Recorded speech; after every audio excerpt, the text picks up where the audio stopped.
Hello everyone, welcome to my channel voice of Bindu. ఈ వీడియోలో వినాయకుడికి ఎంతో ఇష్టమైన 2 ప్రసాదం రెసిపీస్ అయితే మీతో షేర్ చేస్తున్నాను. ఫస్ట్ వన్ వచ్చేసి బెల్లం కుడుములు, అలానే సెకండ్ వన్ వచ్చేసి కొబ్బరి పాయసం. చాలా సింపుల్గా ఈజీగా అయితే ప్రిపేర్ చేసుకోవచ్చు. ఈ వినాయక చవితికి ఈ 2 ప్రసాదం రెసిపీలు మీ ఇంట్లో ట్రై చేసి వినాయకుడికి నైవేద్యంగా అయితే సమర్పించండి. మరి లేట్ చేయకుండా వీడియోలోకి అయితే వెళ్ళిపోదాం. ప్యాన్లో వాటర్ వేయడం క్లిప్ అయితే మిస్ అయింది. ఇప్పుడు డీటెయిల్గా అయితే ఎక్స్ప్లెయిన్ చేస్తాను. స్టవ్ పైన ప్యాన్ పెట్టుకొని ప్యాన్లో 1 కప్పు బియ్యం పిండికి 1.5 కప్పు వాటర్ వేసుకొనేసి శనగపప్పు 2 టేబుల్ స్పూన్ నానబెట్టింది వేసుకొనేసి శనగపప్పు అంతా బాగా ఉడికిన తర్వాత ఇప్పుడు 1/2 కప్పు బెల్లం కూడా వేసుకొని బెల్లం అంతా బాగా కరిగేంత వరకు ఇలా మిక్స్ చేస్తూ కరిగించుకోవాలి. ఇలా బెల్లం అంతా బాగా కరిగిన తర్వాత ఇప్పుడు పచ్చి కొబ్బరిని 2 టేబుల్ స్పూన్ తురుముకొని వేసుకోవాలి. ఇలా కొబ్బరిని కూడా వేసుకొనేసి బెల్లంలోకి అంతా బాగా మిక్స్ అయ్యేటట్టు ఇలా మిక్స్ చేసుకున్న తర్వాత ఇప్పుడు ఫ్లేవర్ కోసం 1 టేబుల్ స్పూన్ ఇలాచీ పౌడరు, చిటికెడు సాల్టు, అలానే 1/2 టేబుల్ స్పూన్ నెయ్యిని కూడా వేసుకొనేసి ఇదంతా బాగా మిక్స్ అయ్యేటట్టు ఇలా మిక్స్ చేసుకోవాలి. ఇలా అంతా బాగా మిక్స్ చేసుకొని 2 మినిట్స్ పాటు ఈ కొబ్బరి పచ్చిశనగపప్పు అంతా ఉడికించుకోవాలి.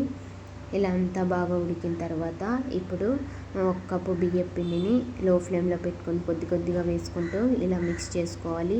అంతా ఒకేసారి వేసామంటే ఉండలు కట్టేస్తుంది కాబట్టి కొద్ది కొద్దిగా వేసుకుంటూ ఇలా మిక్స్ చేసుకోవాలి.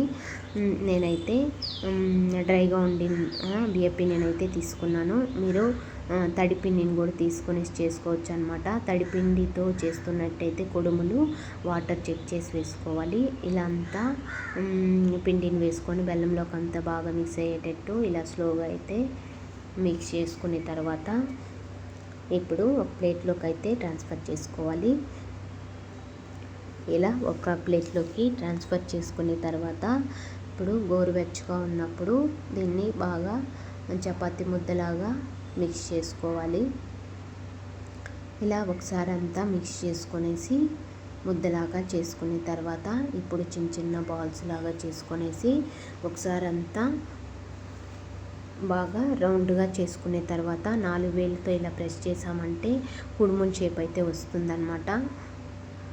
ఇలా రావట్లేదు అనుకుంటే రౌండ్ బాల్స్ లాగా కూడా చేసుకోవచ్చు. అన్నీ ఇలా చేసుకొని ఒక ప్లేట్లోకి తీసుకోవాలన్నమాట. ఇలా ఒక ప్లేట్లోకి తీసుకున్న తర్వాత స్టీమర్లో కానీ లేకపోతే ఇలా ఇడ్లీ ప్లేట్స్లో కానీ మనం ప్రిపేర్ చేసుకున్న కుడుములన్నీ ఇలా అరేంజ్ చేసుకోవాలి.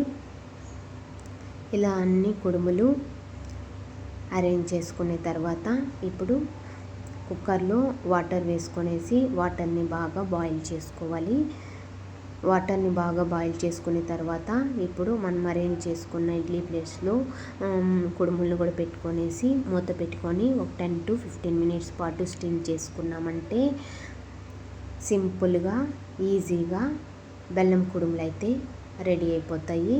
ఒకసారి మీరు ఇలా ట్రై చేయండి. చూడండి, 15 మినిట్స్ అయితే స్టీమ్ చేసుకున్నాను. చాలా సింపుల్గా చాలా బాగా కూడా స్టీమ్ అయ్యాయి అనమాట. ఒకసారి మీరు ఇలా ట్రై చేయండి. నెక్స్ట్ రెసిపీలోకి అయితే వెళ్దాం. నెక్స్ట్ రెసిపీకి కావాల్సిన ఇంగ్రీడియంట్స్ పచ్చి కొబ్బరి, బెల్లము, బియ్యం పిండి. ఇప్పుడు ఒక బౌల్లో 3 టేబుల్ స్పూన్ బియ్యం పిండిని వేసుకొనేసి వాటర్ వేసుకొని ఇలాగా మిక్స్ చేసుకోవాలి. పిండిని ఉండలేమీ లేకుండా వాటర్ వేసుకొనేసి ఇలా కొద్దిగా థిక్ కన్సిస్టెన్సీ ఉండేలాగా మిక్స్ చేసుకోవాలి. కన్సిస్టెన్సీ అనేది ఇలా